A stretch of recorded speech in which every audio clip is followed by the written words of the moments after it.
Presiden Prabowo Subianto secara tiba-tiba memanggil seluruh jajaran Jenderal TNI dan Polri ke Istana Negara. Langkah ini langsung menarik perhatian publik dan memicu berbagai spekulasi.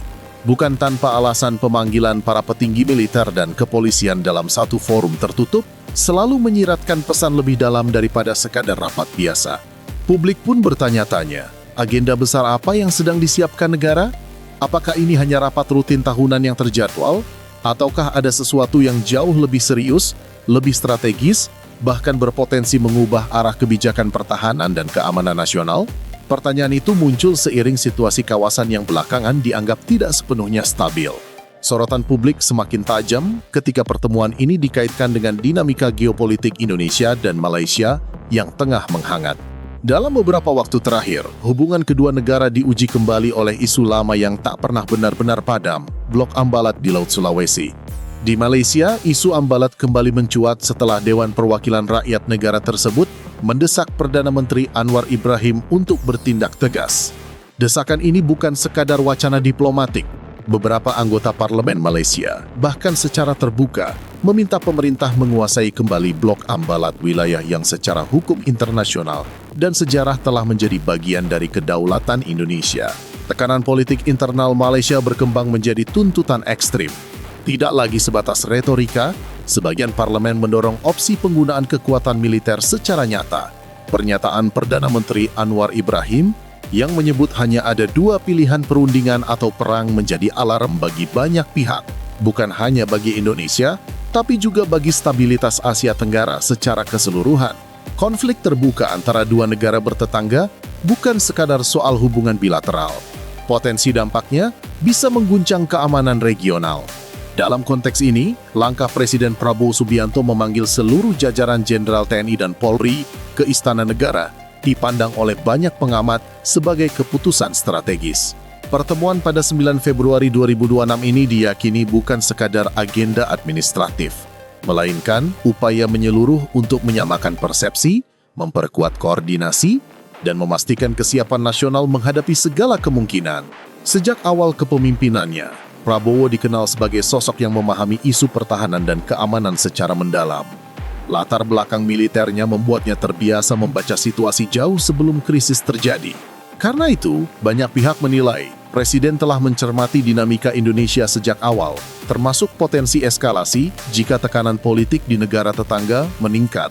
Pemanggilan para Jenderal TNI dan Polri ke Istana dipandang sebagai langkah antisipatif, sinyal bahwa negara tidak lengah, tidak abai, dan tidak menunggu situasi memburuk sebelum bertindak. Indonesia dalam pandangan Prabowo adalah bangsa yang mencintai perdamaian. Namun sejarah panjang bangsa ini mengajarkan perdamaian hanya bisa dijaga jika negara memiliki kesiapan nyata. Prinsip lama kembali ditegaskan. Indonesia mencintai perdamaian, tapi tidak akan ragu berperang jika kedaulatan dan kehormatan bangsa terancam. Kesiapan bukan provokasi, melainkan tanggung jawab negara terhadap rakyatnya. Dalam pertemuan itu, Presiden Prabowo memberikan pengarahan langsung kepada seluruh pimpinan TNI dan Polri. Secara resmi, agenda ini memang merupakan kegiatan rutin tahunan di awal tahun. Namun kehadiran Presiden di Istana Merdeka memberi bobot politik dan strategis yang jauh lebih besar dibandingkan rapat sebelumnya. Sebagai Panglima tertinggi TNI dan Polri, Presiden menekankan pentingnya membangun institusi pertahanan dan keamanan yang kuat, profesional, modern, dan tetap proporsional. Ia mengingatkan bahwa kekuatan sejati TNI dan Polri bukan hanya pada senjata atau jumlah personel, melainkan pada kepercayaan rakyat.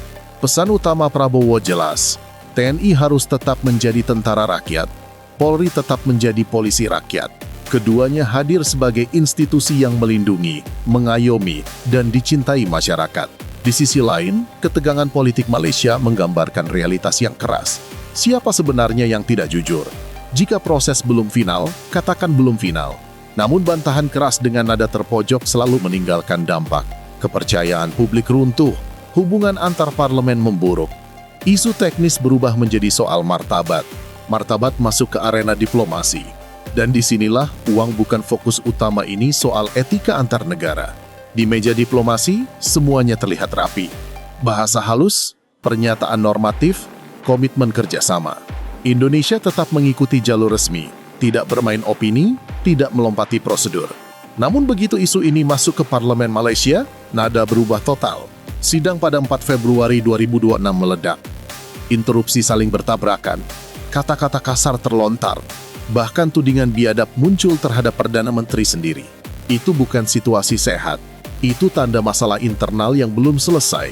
Ironisnya, Indonesia tetap tenang, tidak menyerang balik, tidak memaki, tidak meninggikan suara. Publik membaca situasi dengan emosi dingin, marah tapi terkendali. Negara yang kuat bukan yang paling keras membantah, tapi yang konsisten berbicara. Jika hari ini mengatakan tidak ada, kemarin jangan memberi sinyal ada.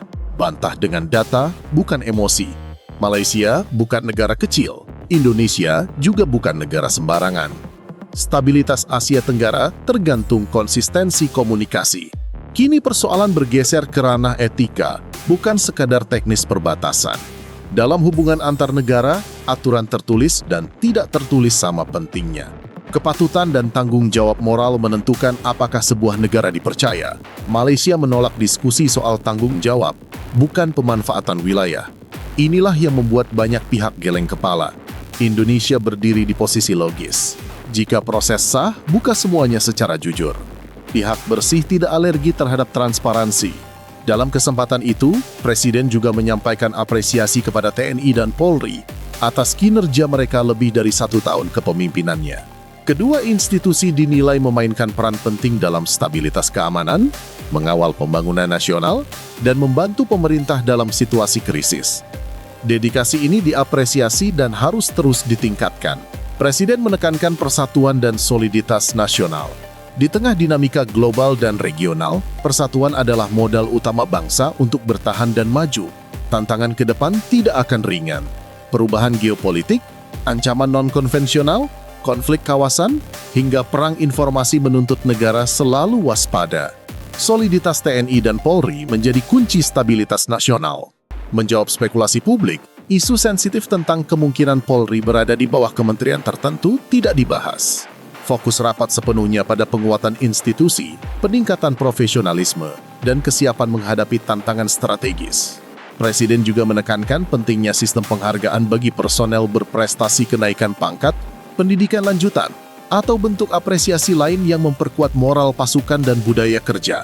Evaluasi kinerja berkelanjutan harus objektif, berorientasi kepentingan bangsa, dan terbuka terhadap kritik serta koreksi.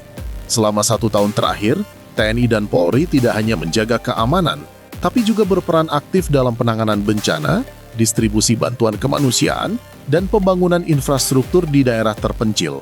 Dedikasi ini menunjukkan bahwa institusi pertahanan dan keamanan tidak hanya menjadi benteng negara, tetapi juga pelindung rakyat.